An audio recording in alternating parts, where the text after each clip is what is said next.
2. Sorry, the last one got cut off. Let's go where we left off. So we did our B minor. I'll just do a really quick review here, but hopefully you already have it. We had barred the 7th fret, 3rd finger on the 9th fret of the 4th string, and our pattern here on our right hand was going to go thumb on the 4th, index on the 3rd, middle on the 2nd, ring is looking after the 1st, so they're just all in a row there. And the pattern went, you hit a hold the chord together, and then 4, 3, 4, 2, 4, 3, and then 1. Sorry. Like that, right? So you can watch video 1 if you're not up to that. And then from there we went to an F sharp 7 and did a very similar pattern, slightly different. Again, video 1. Then an A sus 2. That's where we left off. That was the last one we did. And on that one we went, let's see,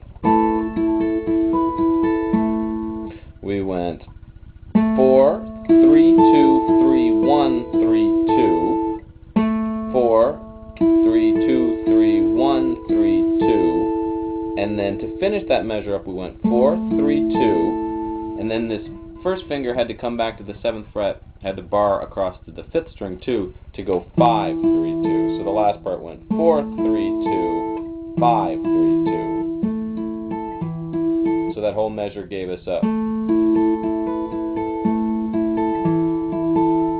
Okay, so far so good. The next chord is kind of a crazy one. This is going to give us some... We basically want an E chord, and we would have an E chord like this, which basically looks like your A chord way back here, A, whole step to B, half step to C, to D, to E. We bar it. You may know that E chord or maybe that E minor. But we need a G sharp on the bottom, which we're going to have here on the 11th fret. So we're going to build the chord like this. It's a bit weird. Pinky's going to play the 11th fret of your A string, your 5th string, gives us a G sharp.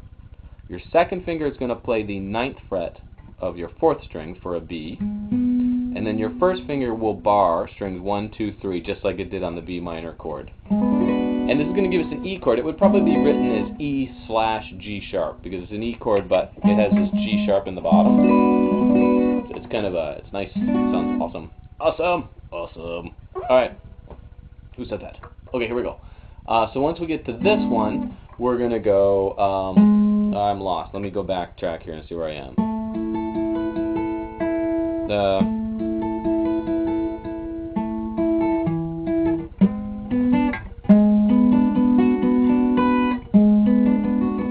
Oh, this is very close to the first pattern. Sorry I had to work that out on the... I should have worked it out first, shouldn't I? We're going to go... the finger... Hand moved from 1, 2, 3, 4 to 2, 3, 4, 5. So we've moved up a set of strings. And we're going to go 5, 4, 3, 4, 2, 4, 3 again. So it's actually the same pattern as the first measure, except up a set of strings. So 5, 4, 3, 4, 2, 4, 3. Again, thumb, index, middle, index, ring, index, middle. And then, like on measure 1, we're going to hit that first string at the end. So that's kind of cool. It's the same as the first measure, but on a set of strings lower. Alright, so all together we had our B minor. Sorry, let me get my head in the game here.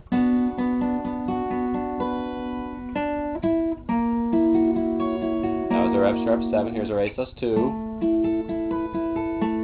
We have to bar the 2, and here we go. Now, forewarn you, it's not a very comfortable chord. It's a bit awkward, and it's a bit hard to get to in a hurry. So you went from this, you have to get from that A sus 2 to that. So you may want to just practice making that switch a little bit. Have lots of patience. Give yourself lots of time to get that one down, you know. Okay, let's keep moving. From here, we're actually going to go to a G chord. And this shape might look familiar to you, because if I back it up, here's G. Back it up a whole step to F, half step to E, whole step to D, whole step, it's open C. Normally we play it like this, 1, 2, and 3, but I'm going to play it with 2, 3, and 4. It's a C chord, and I just move it up. When I get to that 7th position, it would be G, except the open strings that were played in your C chord would have to be barred now. It's because it's a G chord. Kind of neat. I did an arpeggio. There's an arpeggio lesson on my channel here somewhere. I think it's called D major arpeggio in second, but it uses this shape back here. It's a good arpeggio to learn if you want to start working on arpeggios. Although everything we've been playing so far in this lesson, these are all arpeggios too, which is just a broken chord. Different ways of playing them, right? We can play them moving across the string, or we can grab a chord and finger, you know, different ways. Okay, anyway, sorry, blah blah blah blah blah blah blah blah. On we go. G chord. When we hit this one, this pattern will be, I believe, the same as the E we just played. Let me make sure. Yeah, let's play. You guys are all like, what the beep? Yeah, let's play the exact same pattern. So we grab this G chord, right? So again, bar the 7th fret, second finger is on the 8th fret of your 2nd string, third finger is on the 9th fret of your 4th string, and the pinky is on the 10th fret of your 5th string, giving you the G chord. Like that G, different way to play it. Okay, the pattern, same we just did. 5, 4, 3, 4, 2, 4, 3. So remember the fingers are up here, same exact pattern we just did. And then we'll hit 1 at the top. And again, remember this is not exactly what he plays, but I wanted to simplify it and make it a bit easier to remember, and it still sounds great. So, and then we're going to finish this measure by, we're just going to hit this A, 7th fret of your D string, your 4th string, hammer on the B, right? Just hammer that finger. Don't pick it with your other hand. Just hammer it down, and then D, which will be the 7th fret of your G string, 3rd string. And we're just going to put that right on beat 4. 4 E and. So all together that measure went a little bit like how we kind of ended the first measure, I guess. A little bit, sort of. Maybe, maybe not. I don't know. Anyway, here we go.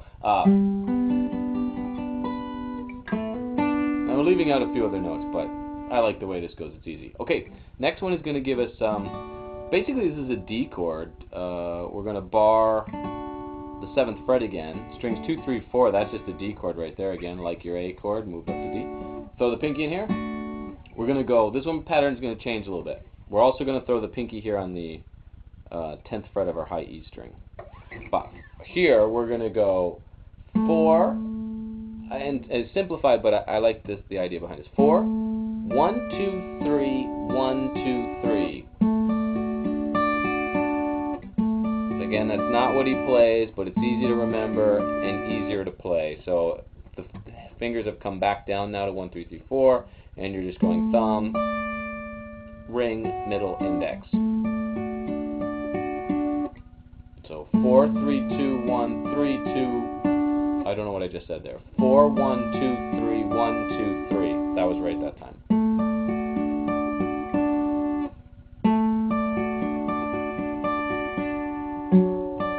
And then we're going to throw our third finger in on the 9th fret of your A string. And we're going to go 5, 1, 2. Again, we're just kind of making it up, but it sounds good. And then the pinky will go in on the 10th fret, and we'll go 6, maybe 2, 4. I think you'll know, as once you start playing it, you'll notice you can hit almost anything because it's still the same chord. It's still going to sound right. So altogether, this measure is going from here. Sorry. I think I went 2, 3 that time instead of 2, 4, but that sounds